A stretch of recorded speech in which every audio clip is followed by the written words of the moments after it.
Assalamualaikum warahmatullahi wabarakatuh. Saya Tiara Eka Putri, NIM 214110202244 kelas 4 Perbankan Syariah F.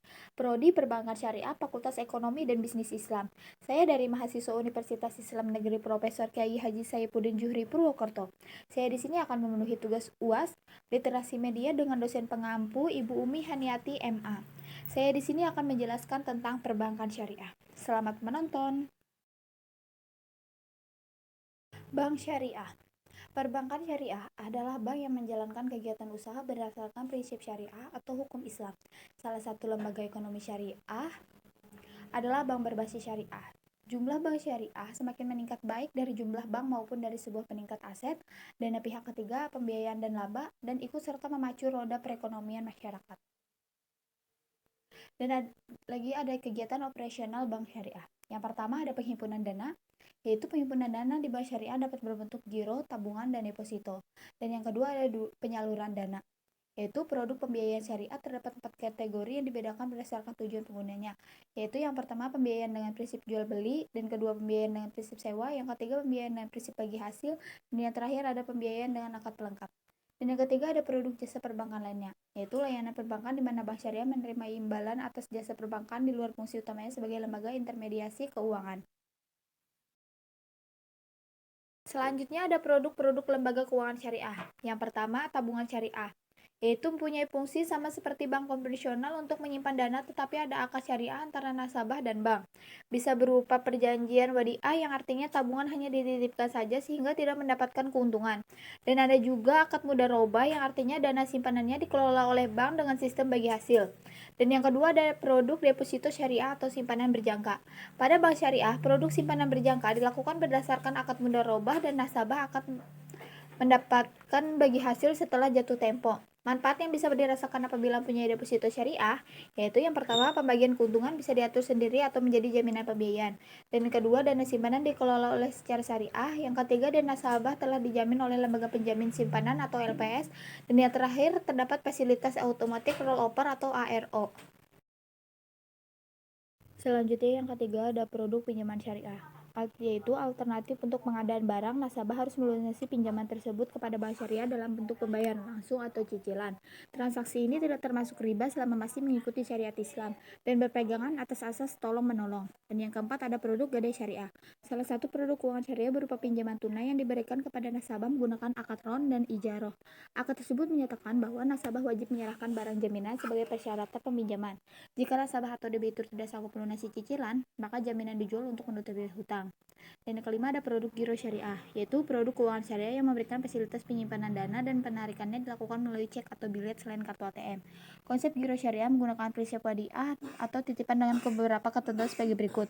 Yang pertama, ada bersifat titipan, yang kedua bisa diambil kapan saja atau on-call, yang ketiga tidak terdapat timbalan yang diisyaratkan, kecuali pembelian bersifat sukarela dari bank. Selanjutnya ada sistem pembiayaan berdasarkan prinsip syariah. Yang pertama ada sistem bagi hasil. Akad kerjasama antara bank sebagai pemilik modal dengan nasabah sebagai pengelola modal untuk memperoleh keuntungan dan membagi keuntungan yang diperoleh berdasarkan nisbah yang disepakati. Sistem bagi hasil ini ada dua macam, yaitu yang pertama bagi hasil berdasarkan prinsip mudharabah, yaitu akad kerjasama usaha antara dua pihak, di mana pihak pertama sebagai pemilik modal dan pihak kedua sebagai pengelola modal. Keuntungan dibagi kedua belah pihak sesuai dengan kesepakatan yang tertuang dalam perjanjian. Dan yang kedua ada bagi hasil berdasarkan prinsip musyarakah. Adanya dua sekutu atau lebih, masing-masing memasukkan modal, adanya objek persekutuan yang diperjanjikan, dan adanya pembagian risiko dan keuntungan dari hasil persekutuan. Dan yang kedua ada sistem jual beli, yaitu jual beli barang yang biasanya untuk pembiayaan produktif, misalnya pembelian barang pesanan.